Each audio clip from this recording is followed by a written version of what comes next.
Dear student, आज हम RBSC कक्षा 12th का चैप्टर नंबर 8 डीएफ ब्लॉक तत्व पढ़ने जा रहे हैं।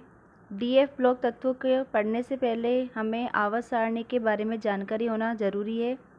आवर्त सारणी को हेनरी मोजले ने परमाणु क्रमांक के आधार पर 4 ब्लॉक में विभक्त किया।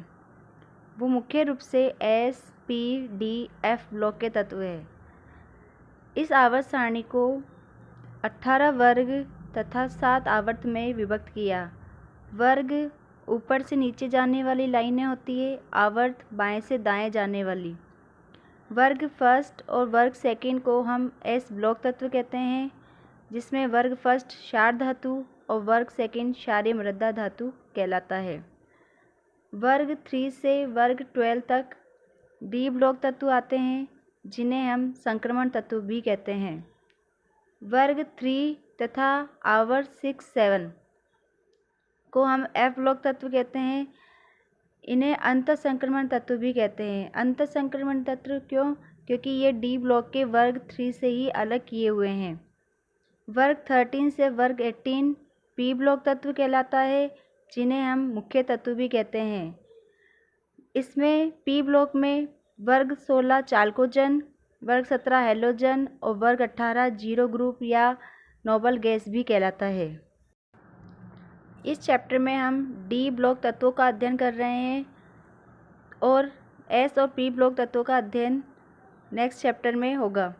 तो डी ब्लॉक तत्वों को जैसा पहले बताया है, हम संक्रमण तत्व भी कहते हैं, क्योंकि डी ब्लॉक के तत्व एस ब्लॉक तथा पी ब्लॉक के तत्वों के बीच में पाए जाते हैं। एस ब्लॉक वर्ग फर्स्ट और सेकंड, पी ब्लॉक वर्ग 13 to 18। तो बीच वाले तत्व वर्ग 3 से 12 डी ब्लॉक तत्व कहलाते हैं, इसलिए इन्हें संक्रमण तत्व भी कहते हैं। डी ब्लॉक तत्वों का सामान्य इलेक्ट्रॉनिक विन्यास n-1 D 1 to 10 ns 1 to 2। मतलब डी में हम 10 इलेक्ट्रॉन और एस में हम 2 इलेक्ट्रॉन भर सकते हैं। एन का मतलब होता है कक्षों की संख्या। जैसे जैसे कक्ष होंगे वैसे वैसे एन के उसमें नंबर लिखते जाएंगे।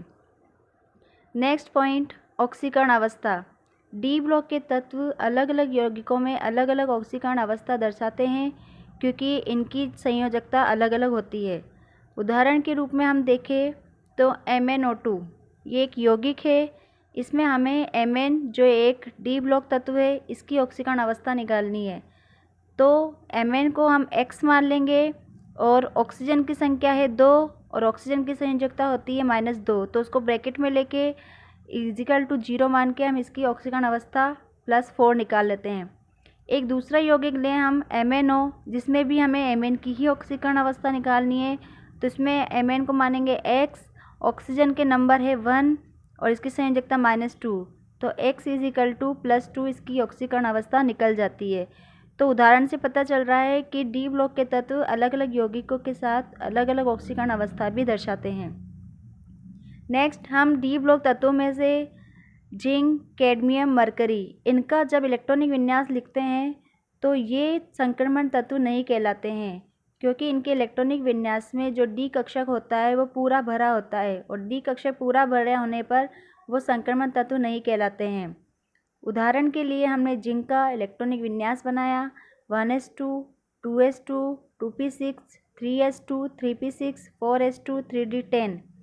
इलेक्ट्रॉनिक विन्यास में डी ब्लॉक में 10 इलेक्ट्रॉन भर गए, मतलब ये पूरा भर गया है, इसलिए ये हमारा संक्रमण तत्व नहीं कहलाता है।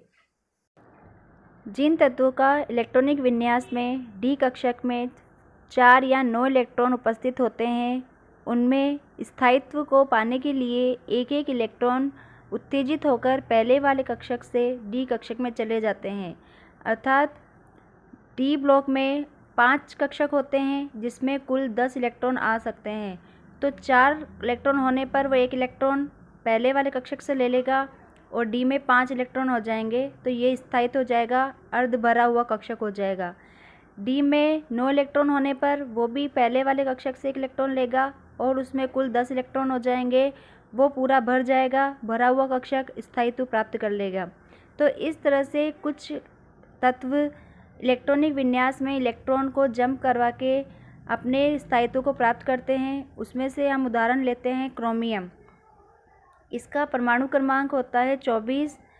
इलेक्ट्रॉनिक विन्यास देखें तो 1s2, 2s2, 2p6, 3s2, 3p6, 4s2, 3d4।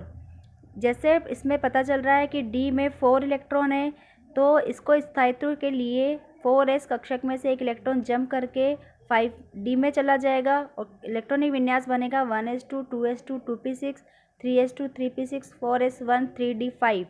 3d5 होने पर क्रोमियम का इलेक्ट्रॉनिक विन्यास स्थायी हो जाएगा और यही इलेक्ट्रॉनिक विन्यास का लिखा जाता है। ऐसे कॉपर में भी 4s में से एक इलेक्ट्रॉन जंप करके 3d में चला जाएगा और 3d10 हो जाएगा और स्थायित्व को प्राप्त कर लेगा। तो इस तरह से कुछ तत्व होते हैं जिनमें इलेक्ट्रॉनिक विन्यास चेंज होते हैं, वो ध्यान में रखना ज़रूरी है। नेक्स्ट, परमाणुवीय त्रिज्या।